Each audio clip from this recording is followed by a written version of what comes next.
Okay, friends, let's make a super simple pencil vase. Hey, everybody, it's Colette with Blessings Craft Therapy, if you didn't know. And if you did, thank you so much for coming back. So we have pencils from Dollar Tree. I use 2 packages, and I have a vase from Dollar Tree. Now, I originally started this with, I was going to put the number 2 where it's printed on the outside of the pencil where it says number 2. I was trying to figure out how to make it work so that it all said number 2 around and it was all even. So I put a bead of glue, and then this is the most important pencil on here. You want to make sure this one goes on nice and straight, and you'll notice I had the vase standing up, and see how I'm making sure that it's flush to the bottom so that we don't have it wiggling around anywhere.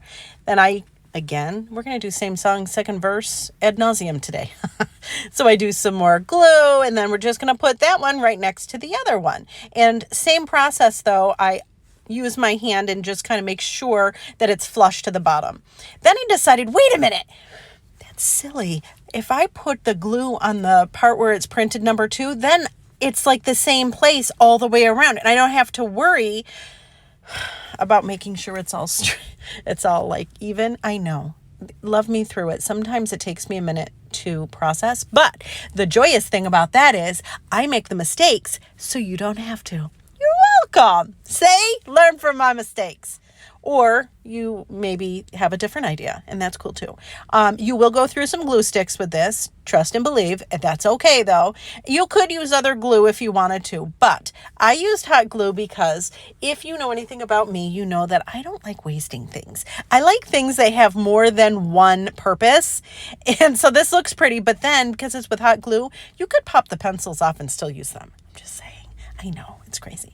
But anyway, so here we go. We go all the way around, and you'll see I went all the way around, and they actually fit somewhat snugly together. There's just a tiny bit of a gap at the end. See, I put this one on, and then the last one went on, and there's just a ever slight more gap with this one than the others. But you know what? I wasn't mad. It was fine, and it's a vase, so it's not that big of a deal.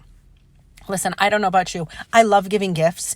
And if I know somebody, well, first of all, if they're an educator or a homeschooler or an office person, this is like a really cool gift. Or if you know somebody that is obsessed with office supplies, like me, I am obsessed with office supplies. I love it all.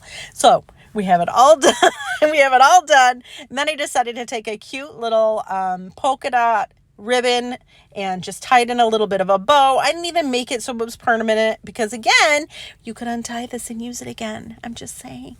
And I made sure when I did the loop that I had both the loops were with polka dots. Does that make sense?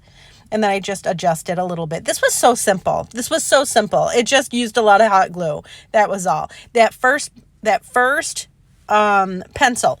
Once you get that, you're good. And look how cute. Look at how cute. Now you could put flowers in it, like real flowers. Adorable, right? And there's the top of the pencils. But then I decided, you know what? I had made these flower pencils a while ago. And I was like, oh my gosh, wait a minute. That looks adorable. Listen, it's cute as a button. I don't care what you say. Anyways, friends, thank you so much for watching. And I hope this inspires you.